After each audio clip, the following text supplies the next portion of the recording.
அனைவருக்கும் வணக்கம். ஜெயஸ்ரீ நாட்டியாலயா அன்போடு வரவேற்கின்றது.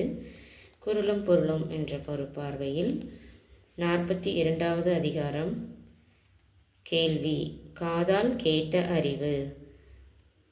செல்வத்துள் செல்வம் செவிச்செல்வம் அச்செல்வம் செல்வத்துள் எல்லாம் தலை. மக்கள் விரும்பி அடைகின்ற செல்வங்களில் சிறந்த செல்வம் கேள்வி இன்பம். அந்த இன்பம் மற்ற செல்வ இன்பங்களுக்கெல்லாம் சிறந்தது. செவி குணமில்லாத பொழுது சிறிது வயிற்றுக்கும் ஈயப்படும். நல்ல கேள்வி இன்பத்தை அனுபவித்து கொண்டிருக்கிறவர்களுக்கு பசியும் மறந்து போகும். காதுகளின் வழியாக உண்டு கொண்டிருக்கும் கேள்வி நின்றுவிட்ட போதுதான் பசியெடுத்து உணவு கொள்ளும் நினைவு உண்டாகும். செவியுணர்வில் கேள்வி உடையார் அவியுணவின் ஆன்றாரோரொப்பர் நிலத்து. கேள்வியில் ஈடுபட்டிருப்பவர்கள் பசியை மறப்பார்கள் என்பது மட்டுமன்று, மிகவும் ஆசை மூட்டக்கூடிய ருசியுள்ள தின்பண்டங்களையும் கூட அப்போது மதிக்க மாட்டார்கள். செவியுணவாகிய கேள்வி இன்பத்தில் ஈடுபட்டிருப்பவர்கள் உலகிலுள்ள மனிதர்களே ஆனாலும் படைப்பில் பரப்பப்பட்ட உயர்ந்த உண்டிகளை தின்றுவிடாமல் இருக்கிற தேவதைகளைப் போல தமக்கு முன்னால் மிக இனிய உணவு பண்டங்கள் இருந்தாலும் பொருட்படுத்த மாட்டார்கள். கற்றிலனாயினும் கேட்க அகுதொருவர்க்கு ஒர்க்கத்தின் ஊன்றா துணை. கேள்வி இன்பம் அவ்வளவு சிறந்தது. அதனால் ஒருவன் எழுத படிக்க தெரியாதவனாக இருந்தாலும் பாதகமில்லை. அறிவுரைகளை கேட்டுக்கொண்டாலே போதும். அந்த கேள்வி அறிவு தடுமாற்றம் உண்டாகும் சமயங்களில் தக்க துணையாகும். இழுக்கல் உடையுழி ஊற்றுக்கோள் அற்றே ஒழுக்கமுடையார்வாய் சொல். கேள்வி அறிவும் குற்றமற்ற நடத்தை உள்ளவர்களிடத்தில் கேட்பதுதான் நல்லது. நல்லொழுக்கம் உள்ளவர்களிடம் கேட்கும் அறிவுரை ஒருவனுக்கு அவனுடைய கால் சறுக்கிவிட்ட சமயத்தில் அவன் கையில் உள்ள ஊன்றுகோல் போல் விழுந்துவிடாதபடி காப்பாற்றும்.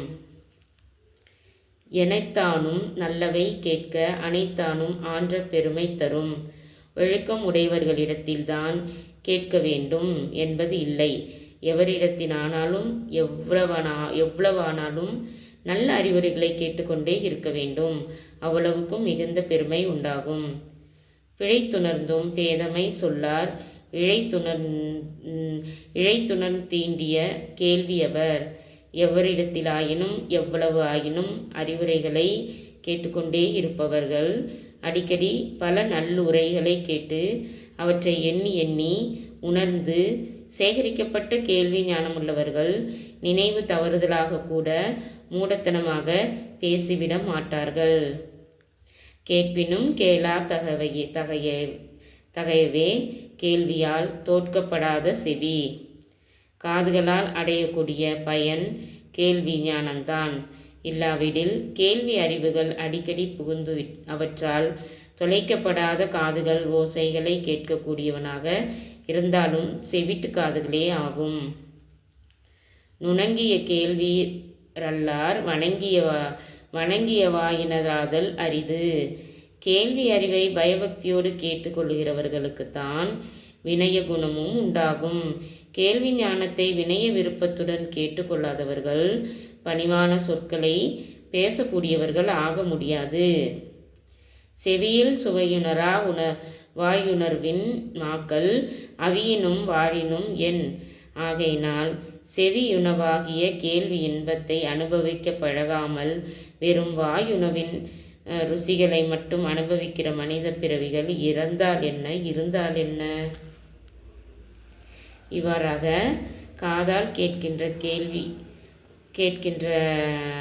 கேள்வி ஞானத்தால் கிடைக்கின்ற அறிவை மிகவும் அழகாக 42வது அதிகாரம் கேள்வி என்ற அதிகாரத்தில் நமக்கு புரிய வைத்துள்ளார் தெய்வ புலவர் திருவள்ளுவர். அனைத்து குழந்தைகளும் திருக்குறளை மனப்பாடம் செய்து பொருள் உணர்ந்து வாழ்வாதாரத்தில் அதன்படி நடந்து மேலோங்கி வாழ நல்வாழ்த்துக்கள். எங்கள் நாட்டியாலயாவில் தையல், இசை, நடனம், யோகா, வயலின் பயிற்சிகள் அனைத்தும் சிறப்புடன் பயிற்சி கொடுத்து கொண்டு வருகின்றோம். 5 வயது முதல் 60 வயது வரை ஆர்வமுள்ளவர்கள் அனைவரும் பயிற்சியில் சேர்ந்து பயன்பெற அன்புடன் அழைக்கின்றோம். எங்கள் தொடர்பு எண்ணை தொடர்பு கொண்டு விவரம் பெற்று பயிற்சியில் சேர்ந்து நலம் பெற நல்வாழ்த்துக்கள். வாழ்க வையகம், வாழ்க வளமுடன். ஓம் சாந்தி சாந்தி சாந்தி.